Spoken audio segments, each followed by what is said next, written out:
E a Luna Halimar perguntando qual a diferença do plot twist e do clímax.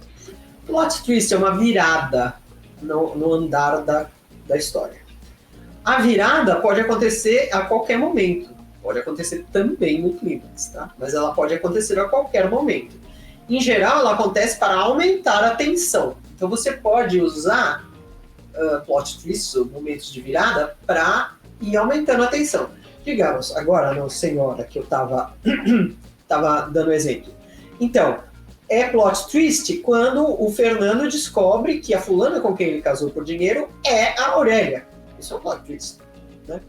Ele descobre, putz, casei por dinheiro com a fulana que eu recusei porque era pobre, né? Então, é um plot twist, é outro plot twist, ele resolver que ele vai trabalhar para juntar dinheiro e pagar ela de volta, tá?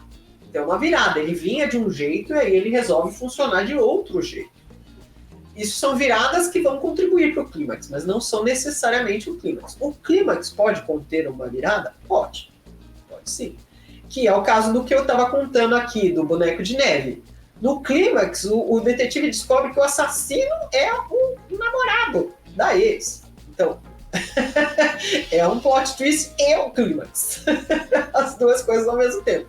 Então, pode sim ter os dois, mas pode ser que não. Pode ser que você tenha viradas e o clímax seja apenas um confronto extremo sem uma revelação, sem uma transformação. Metamorfose de Franz Kafka é muito superestimado. Clímax fraco, final sem graça. Definitivamente eu não gostei. Leonardo, é um bom comentário. Pode deixar aí. É um bom comentário seu, porque você tem razão. O Metamorfose não tem um clímax bom. A situação se arrasta, né? Até ela simplesmente se diluir, quer dizer, termina com o cara indo uma baratona, né? Então não tem uma transformação. Não tem um momento dramático. As coisas vão só se desenrolando dada a situação inicial esquisita. Então você tem toda a razão. É uma história que não tem um bom clímax. E Marcelo Amorim, Laura, percepção minha. Um livro terá clímax quando a trama é centrada em um fato, uma solução, um ponto de confluência. Sem tramas que são multifacetados. O leitor nem espera por um clímax. Marcelo, sim, o leitor espera sim.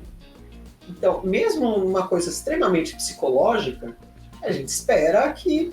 Tá, esse problema aqui, digamos...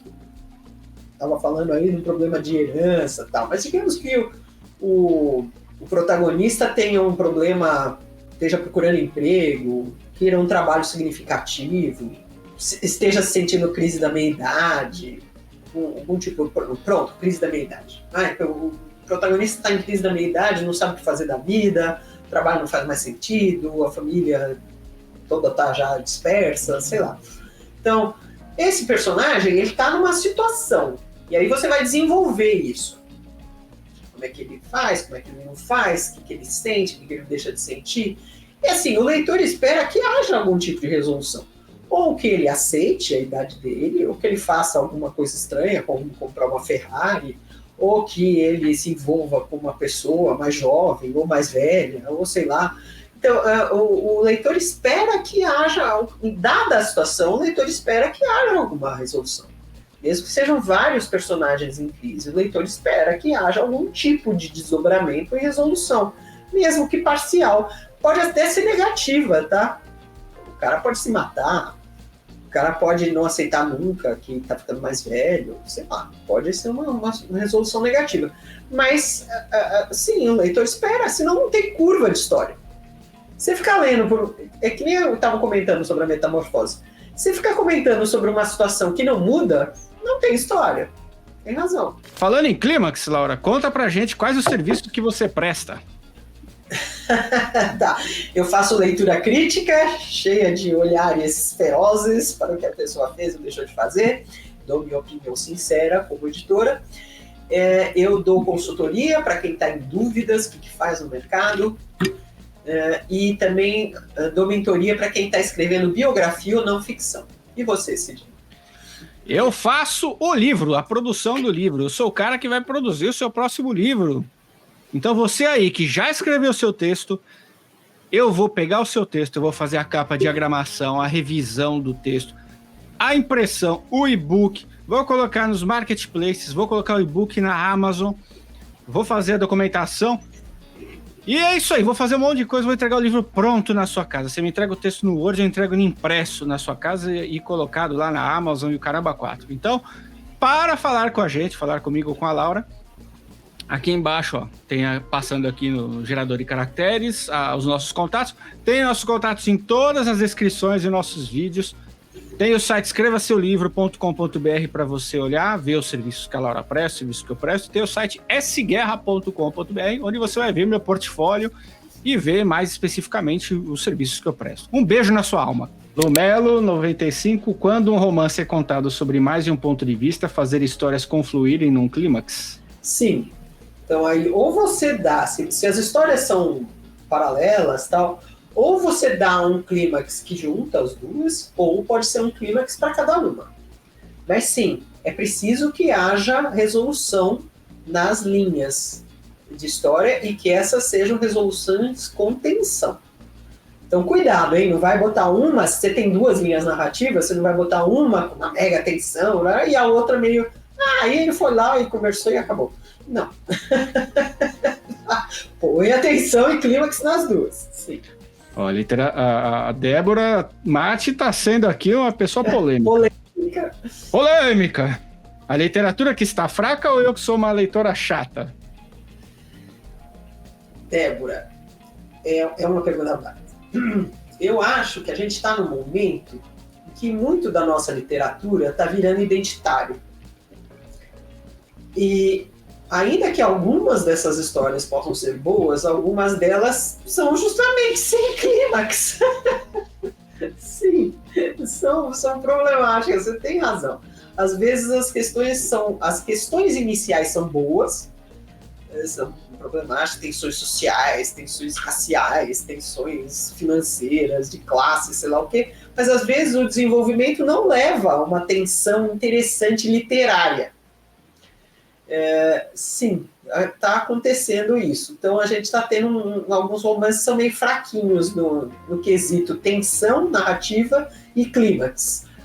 Mas aí eles vêm aqui dando palpite, né, gente? Escrevam vocês sobre o que forem escrever, botem vocês questões raciais, de classe ou não, botem um clímax. Certo? Porrada. Exatamente. Um clímax vral. Ó, Margaret Moraes, um dos autores que fazem finais incríveis é o Denis Lehane. Um dos melhores é o livro Paciente 67, que se tornou o filme A Ilha do Medo. Em geral, é um conselho, tá, gente?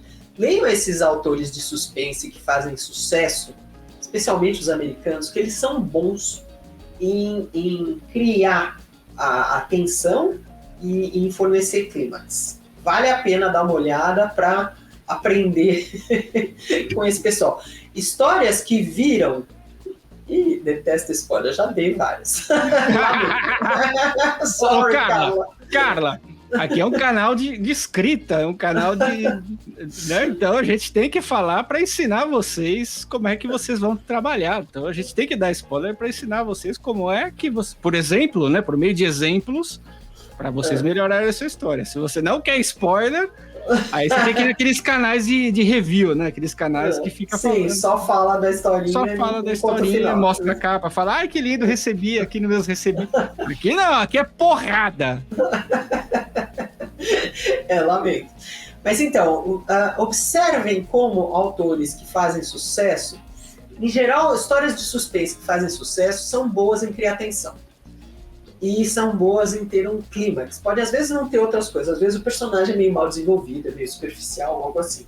Mas nesse quesito, suspense, a tensão e o clímax, em geral, eles são bons. Então vale a pena dar uma olhada para ver como é que eles fazem isso. E aí chupinhar o que você achar que funciona. Né? Usando das técnicas que o querido Brandon Sanderson sugere, ou seja, pega uma história que você acha que funciona e chupinha a estrutura.